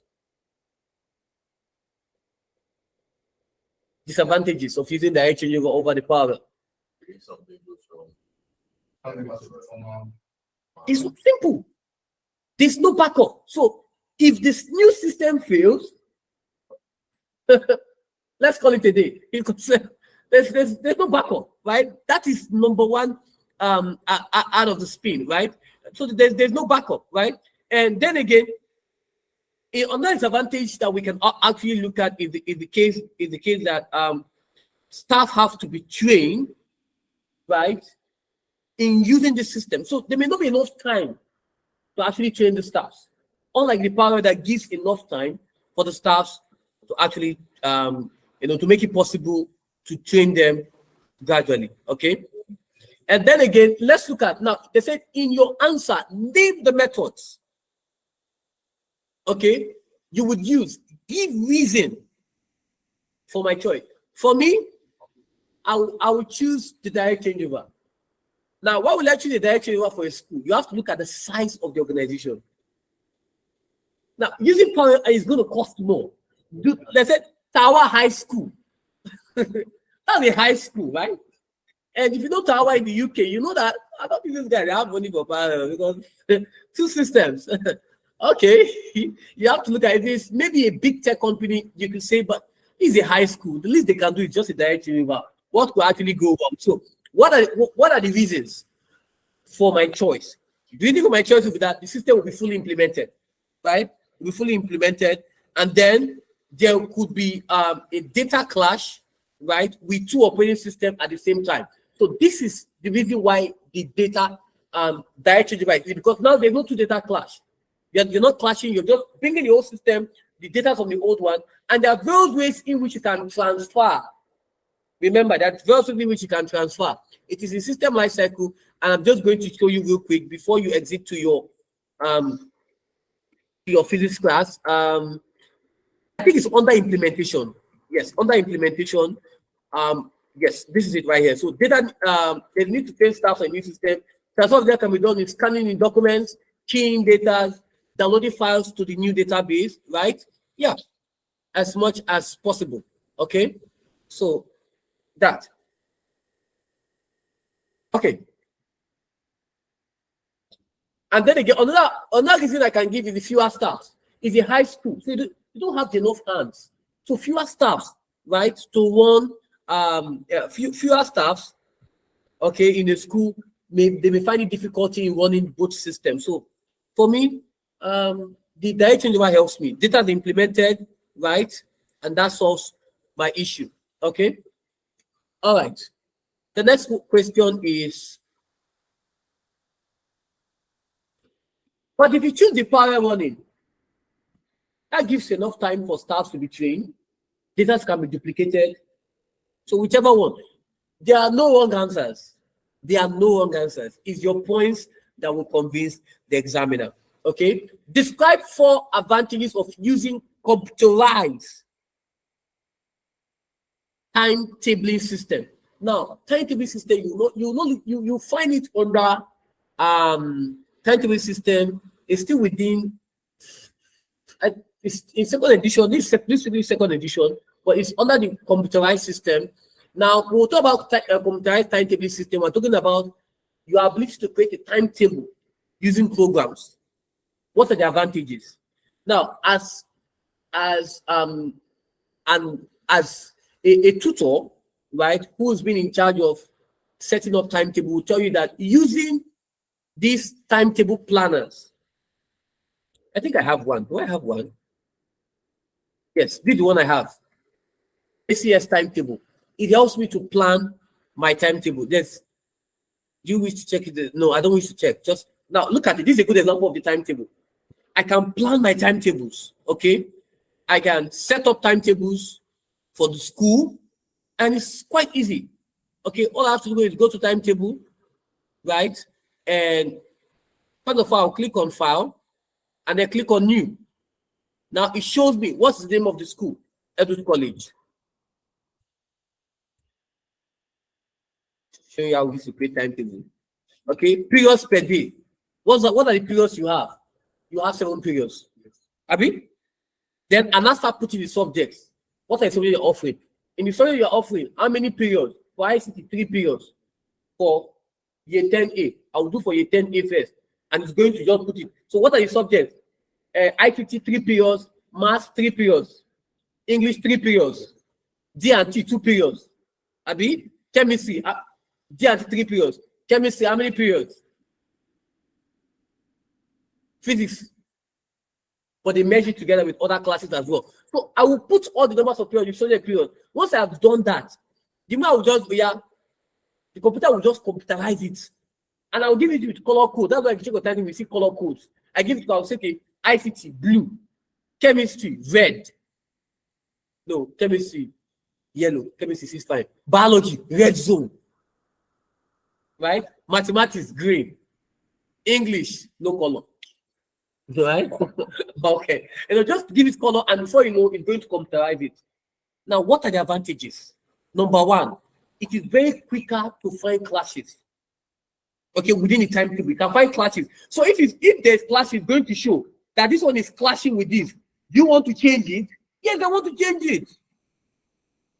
Okay, it is very quick to find new data. Okay, needed for the timetable. Very quick. And it's less prone to errors, unlike human being that is doing timetable. You can make errors, human being is okay. If you start calculating the orders, okay? Another one is the data in the timetable can be used in other applications. You can actually use it. Since I've set up, I can actually use it in other applications because it's soft copy, and that makes it easy, right? Automatically, okay? And of course, it's easier to make changes, right? I can make changes in the timetable. All right. Physics students, please, you can start exiting your classes, right? Thank you so much. And history students, please, you can wait behind, right? Thank you. History students, please don't go. Wait behind. History students, let's continue.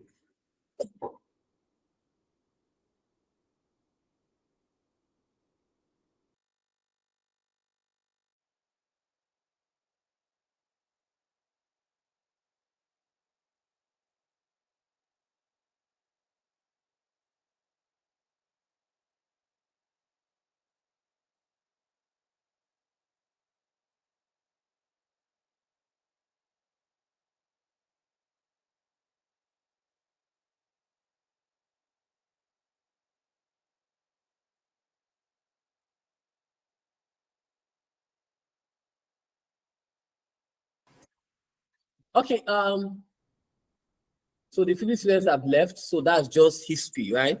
We're just together. Okay, so Now let's go ahead. Question 13. Ayosh, okay, maybe I'm not pronouncing it well, has been involved in an accident. Wow. Okay. Now that kind of felt emotional and has badly damaged his hand. Oh my God.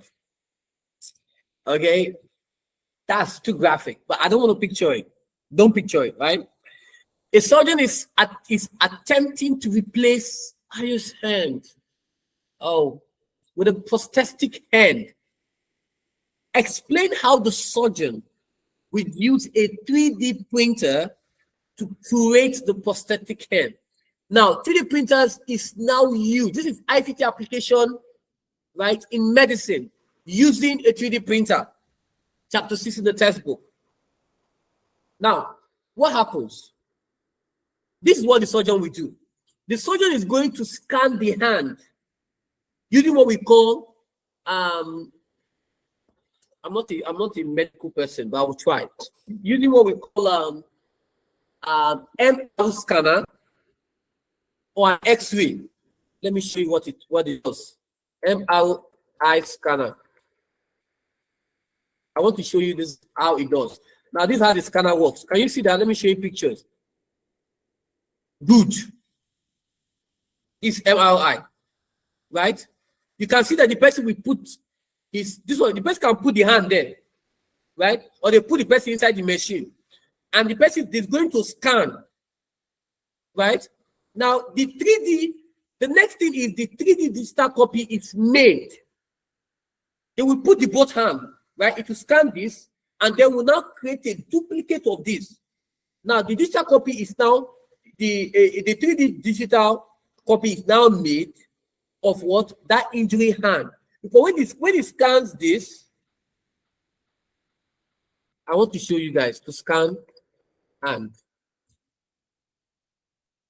Good. This is what I'm talking about. Can you see this?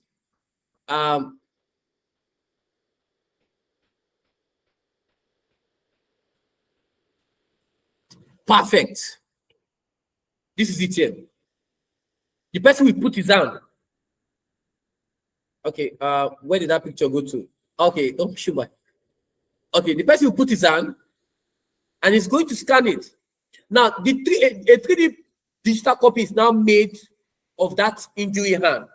Okay, now the 3D a digital copy is now loaded into what? The 3D printer. The software will slide it into hundreds of layers. Will slide into hundreds of layers. What happens then? The 3D printer, right, will now create the new hand. Okay, and then the printer will now bind the layers together. I'm trying as much as possible. 3D printer with a hand. I don't know if I can have a picture of this. Good. There's pretty much you will not find in the internet. Oh boy, now this is too graphic.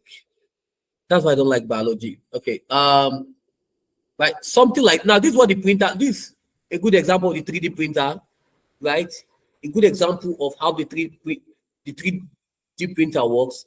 The same thing here as well, just to make the hand something like this. Well, it depends on the level of the hand that has been damaged, right? Obviously, it's the hand, right? So it's going to make a 3D print, something like this.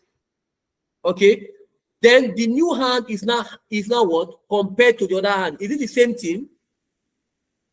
I'm talking about is it the same thing? Then if it's not the same, it will be reprinted. And after that, the 3D printer is going to print the final version. Okay, it's going to print the final version of it.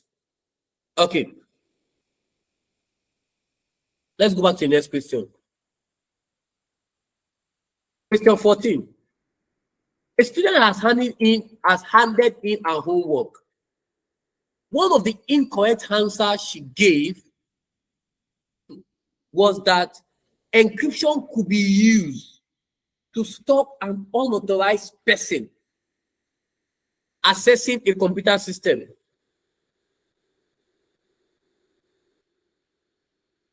one of the incorrect answers she gave.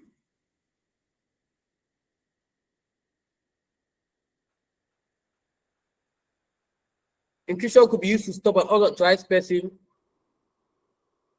accessing a computer system. Encryption doesn't stop an unauthorized person. It doesn't. They can be decrypted. Okay, so it doesn't stop.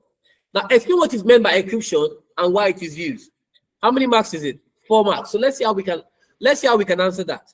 Now, encryption falls under chapter 8, security of data as well. Okay. I'm not sure if you see it in I'm not sure. It's chapter 8, right? Although in chapter 4, teacher's guide, we're meant to teach you encryption as well. Okay. Now, we'll talk about encryption. This talks about scrambling. Let me show you what it means. Chapter 8.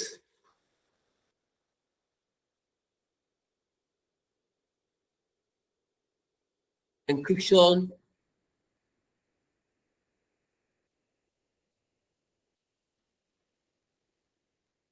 Encryption should be right here.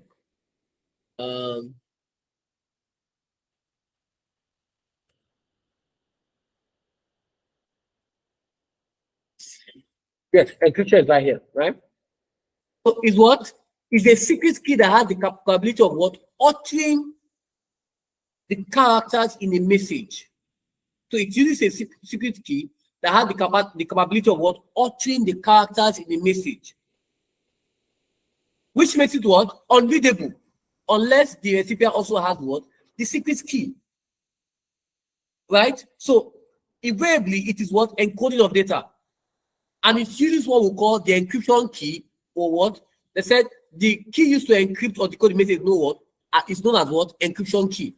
So number one, encryption is a secret key that has the capability of what? Altering the character in a message. 2, it makes of what we call an encryption software or an encryption key, right? 3, it requires what? The key used to decrypt or decipher the message is known as what? Decryption what? Key. And what again? It makes it what? Unreadable to any recipient. And why is it used? It secures data being transferred from one computer to another computer. That's another thing is being used. 2, it protects what? Sensitive data. So at the end of the day, you have to talk about what encryption means and then why it is used. That's for the format. So maybe 3 points on encryption, 1 point for why it's used, 2 points for encryption, 2 points for why it is used. The B part. Identify a method which would help to prevent unauthorized access to a computer. Identify a method which we use to prevent what? Unauthorized access. Which method? Biometrics, firewall, strong passwords. Okay? Yeah, and it's just 1 mark. Chapter 6, satellites. Geographic information system use what? Satellites. Describe using examples how GIS can be used. How can GIS be used? Let's look at it. For GIS, it allows users to model or analyze what? A location. That's 2. It allows users to create what we call an interactive queries. It works with the GPS, your geographic positioning system. Okay? It combines both map, graphics, and database to check the layers, informations about Lekki, about VI, about Ikoyi. With the GIS, you can be able to edit map data. Let me show you what I'm talking about. Map.google.com. Now, this is what I'm talking about. You can see GIS. This is a good example of a GIS. You can be able to model or analyze your data what to locations. Now, this is Lekki Phase 1. This is Buka Hut. Okay. This is Sailor's Lounge. Okay. Now, for GPS will now let you know the exact location a person is. You need to understand the difference. You don't know the location where the person is. Now, for example, if I want to pinpoint my exact location, I can say, okay, this is where I am.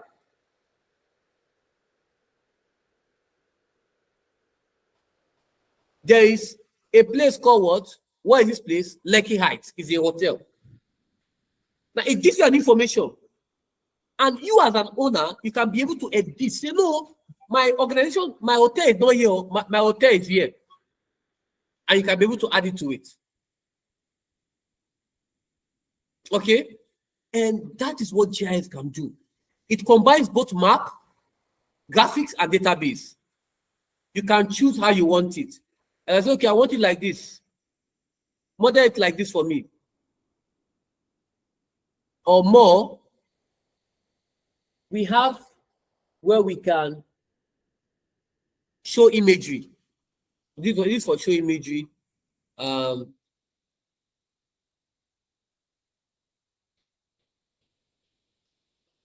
You can add missing place. Can you see with the GIS, you can edit your map. It can also show you your data. Okay, you can query. Okay, you can be able to query, search for places. Query means you can search for places. When you hear GIS, think about Google Map. So they have issue with GIS. They always confuse GIS with GPS. Think about Google Map. Okay, and then when you think about Google Map, GIS will make sense. Okay, it gives you that spatial awareness where the images will fit together in spaces. Okay, now you can do location sharing. You can share your location with people as much as possible. Okay, now let's go back to the question. How are they used? How GPS can be used? How can they be used? Emergencies. When you're looking for emergency vehicle, you can look for Ubers around. Okay. Teachers can also use it to teach geography, engineering, maps, site to show what areas of pollution. And there are so many. It's right there in your textbook in chapter 6.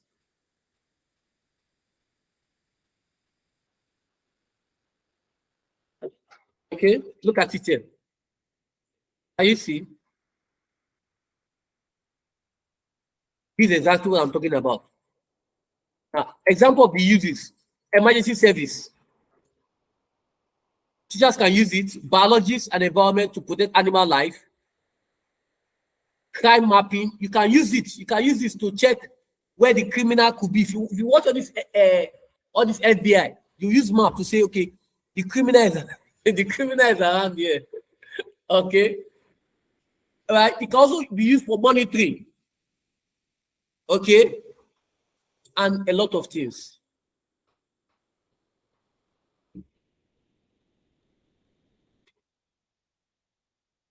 Question 16. We're almost done. I want to make sure that I'm not muted. Now, question 16. A programmer is developing a presentation of what? A new ICT solution for a conference and needs to consider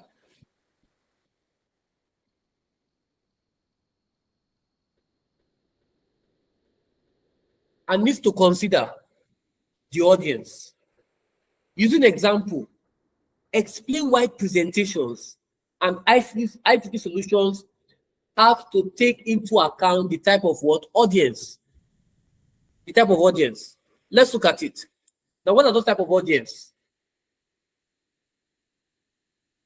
The audience could be, now the first one is using examples, comma, explain why presentation IT solution have to be taken account the type of audience. So what are the audience?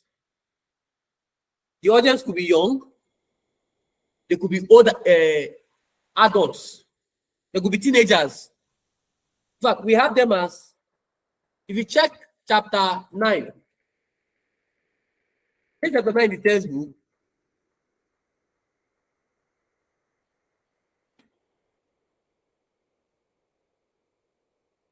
we're going to see the age range. Very young children, older users, or more specific, young children, adult or older children, older people. So the adults and older children are what? The teenagers are older people. Okay. The next one is the solution. So the solution must match the type of audience. Should it be younger people, more images, more sound? Okay. If it's what?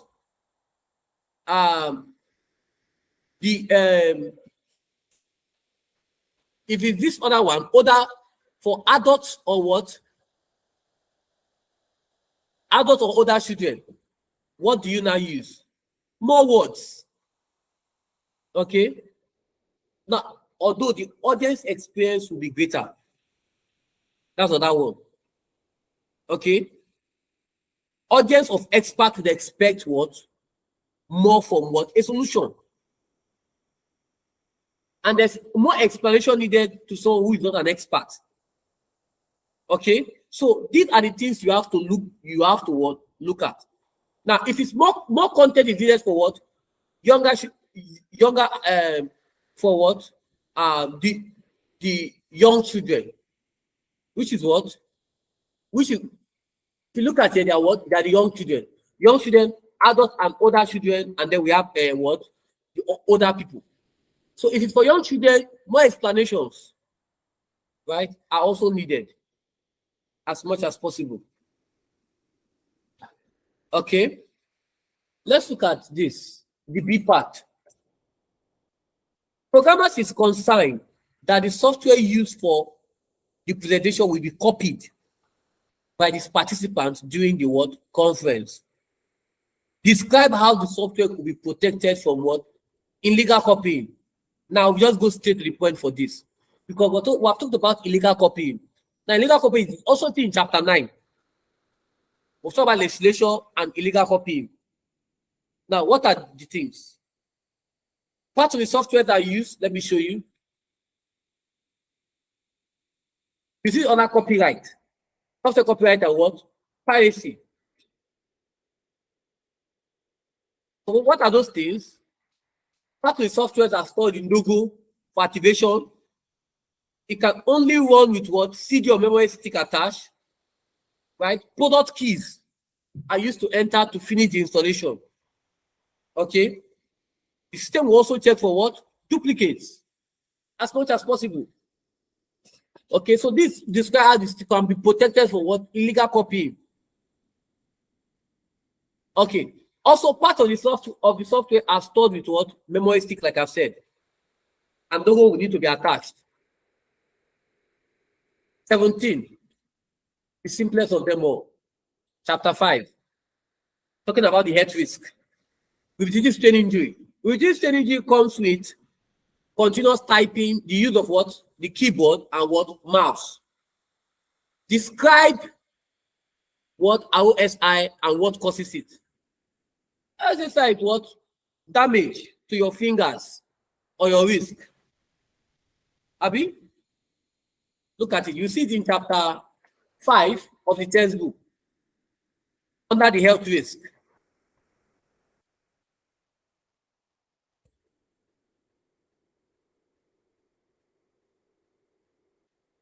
Right here, the last part. This is it here. So damage to what? To fingers and wrist. So what is the cause? Continuous what? Use of what? Keyboard or clicking of mouse. Simple. And it's two marks. Okay. And it's 2 marks.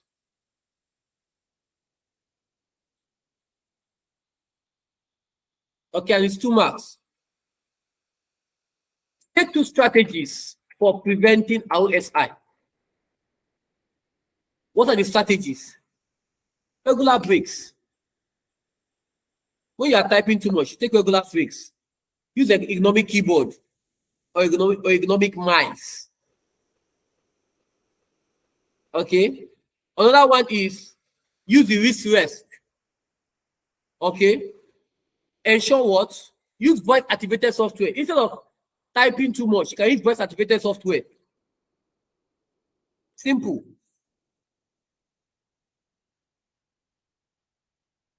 And finally, smartphones are being increasingly used by tourists when traveling overseas. Discuss using examples, the benefits,